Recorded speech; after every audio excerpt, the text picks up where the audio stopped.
What up guys, it's Music Elias here today and I'm back with another video. Now today's video we're going to be reacting to From Ashes to New song called Wait For Me featuring Trevor McNevan.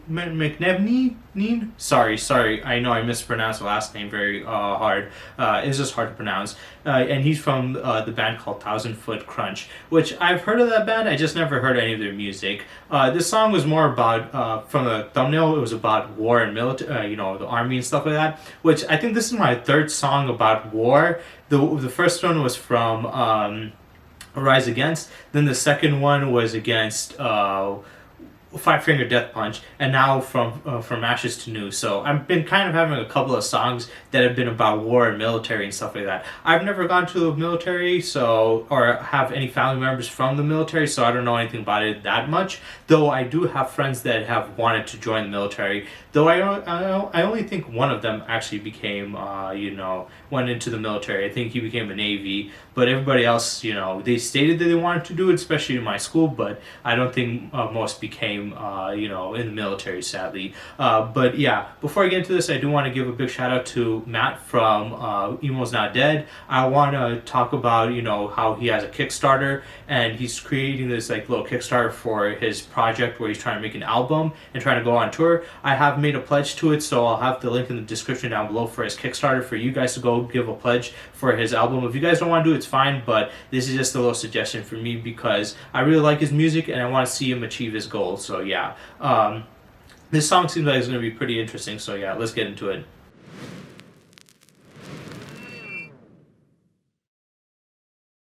Firing in the air, they cannot win, and the coalition and the Afghan National Army can go anywhere at any time we want to defeat the Taliban. When the light goes dark and I fall apart, will you wait for me?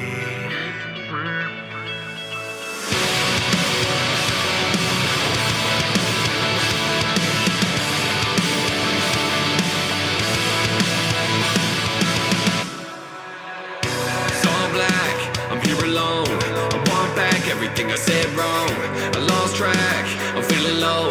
Sleeping with my demons got me seeing ghosts. I thought that I let go.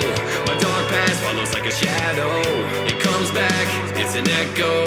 Wish I could be the one to let the hate go. Will you still have a reason to be there in the end? When the light goes dark and I fall apart, will you wait for me? Wait. When it hurts like hell and I lose myself, will you wait for me? Wait for me. In plain sight, I hit alone. You were calling but I wasn't picking up the phone. Too much shame, feeling in too deep. Take these blinds away and help me see. I want change, but I'm afraid, and it's harder every time I choose to walk away. Red light, this is an emergency, and every time I try it, I can't breathe. Still have a reason.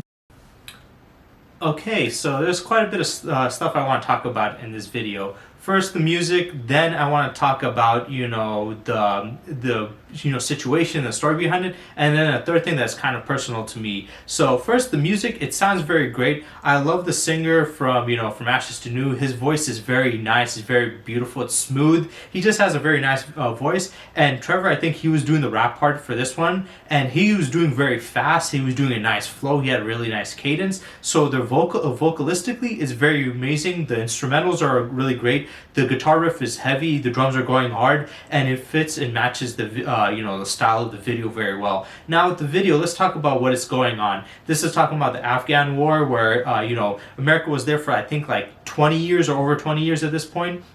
And we had Biden doing the whole pulling the troops out of Afghanistan in the worst way possible. He did it very quick and without, warning the Afghan, military or government that, hey, we're going to be doing this. He just took it and abandoned it and left like all the weapons and stuff and supply there, where the Taliban came in and took it for themselves. So we had that whole situation with them coming in. But the most important thing I'm getting from this song is, the struggles of the soldier and the family dynamics, where we have have like right here the wife with the children and how she's struggling with her husband who just came back from the war, who's now having PTSD and who's having all these other mental health problems.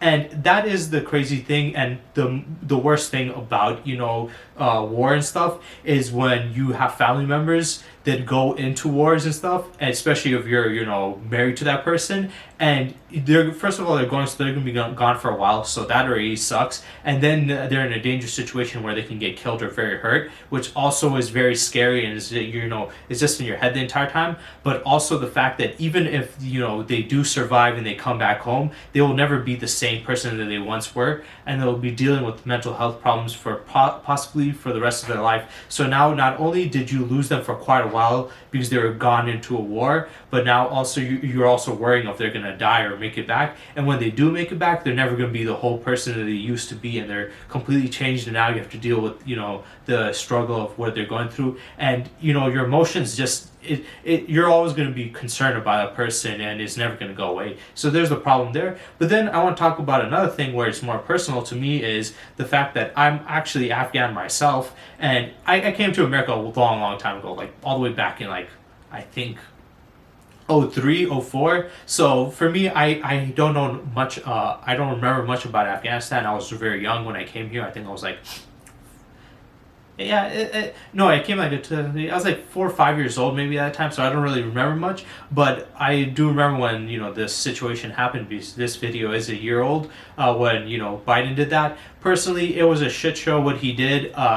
As an Afghan, it does suck, but I do see it from the American people's side that, these are your people, these are your soldiers, and you don't want to see your family and people you care about die. And I understand that, even though it sucks for the Afghan people and me as an Afghan to see my people getting taken over by an evil terrorist regime like, the Taliban and what they do, it does suck, but I do understand the situation that the American soldiers and their families are, in, because you don't want to see them get hurt in a war that doesn't, do anything for them. And the only reason America really went in there was to get poppy seeds and to get heroin so they can sell it. They did the same thing in, I think it was in, I think it was Vietnam or Korea, but I know it was Vietnam. They went into there to get heroin to sell it. The American government, not just American government, but governments in general are corrupt. The people in there usually are the innocent bystanders that end up being played as pawns in there. So I do understand that side, but for me as an Afghan, it does suck to see what happened to my people. But I do think that my people should have tried to handle the problem on their own instead of trying to have others come in, because you can never rely on others completely, because they have other people that they need to care about. And people in their own personal life, they're going to care more about than you, even if they want to just truly help out. They're always going to help out those closest to them than some people that they don't truly know. So I truly understand that, but it just sucks. So yeah, let's get back into it though.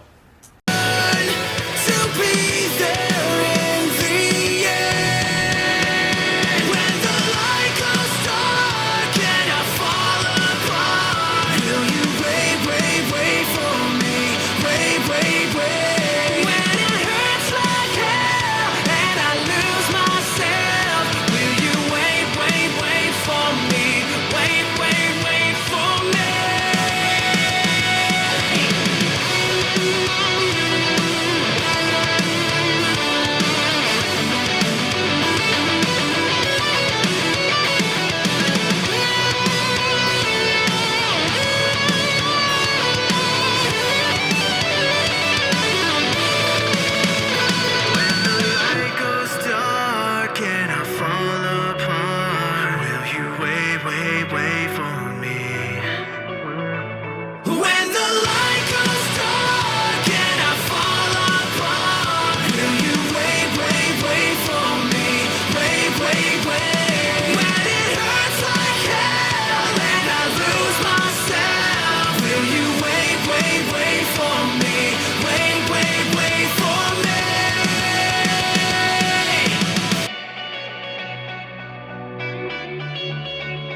So that was Wait For Me from Ashes to New featuring Trevor McNevan.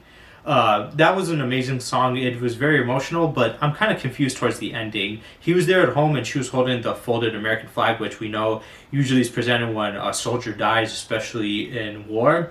And he was in the house, so is this, was that like a fake out that was what would happen if he came home but he actually died in the battlefield, or did he end himself with a gun there? And I don't know, but one thing I do want to say about this is the situation is serious. It is very dire, because even if they do come from the war, like I said, they will be a changed person and they'll never be the same, and sometimes sadly they end up ending their own lives. So even if they do survive the war and stuff and you're happy that they're back home, that doesn't mean that they will survive, because they do come home and a lot of them do end up taking their own life, which that's the reason why they created this fundraiser. I see right here it says Headstrong for Mental Health, and this was a year ago. But yeah, this is important, and it's definitely a big problem when they come from the war. They try to fight for something, for freedom, even though I do think the governments manipulate a lot of the soldiers, but they're at least trying to fight for something, and they get used, and that mentally can sometimes damage them and make them take their own life, even if they do come from the war unscathed. So that's also still a scary thing about it. And this song, it has more personal meanings to me, since I am Afghan, and it does connect to the Afghan war and stuff and what happened. And like I said, it's a tough situation. It's a situation where no matter which side you choose, there's never going to be a good answer. Pulling the troops out, the people in Afghanistan won't get the help, but here's the thing: you can't really hold the soldiers to it, because they just want to see their families, and you can't hold the families to it because they don't want to see their family members gone for that long and die. So I understand that it's just a very shitty situation for everybody in there, and the only people to really blame is definitely the terrorist group, the Taliban, for what's happening. You can't blame the citizens of Afghanistan, or you can also blame the government to a certain extent. You can't blame America. You can blame the American government to a certain extent, but as a whole, you can't blame the soldiers, the families, the people on either side. Only the real ones that are starting the problem, and that's the terrorists that are doing it themselves. So yeah, I hope you guys enjoyed, and stay tuned for next time.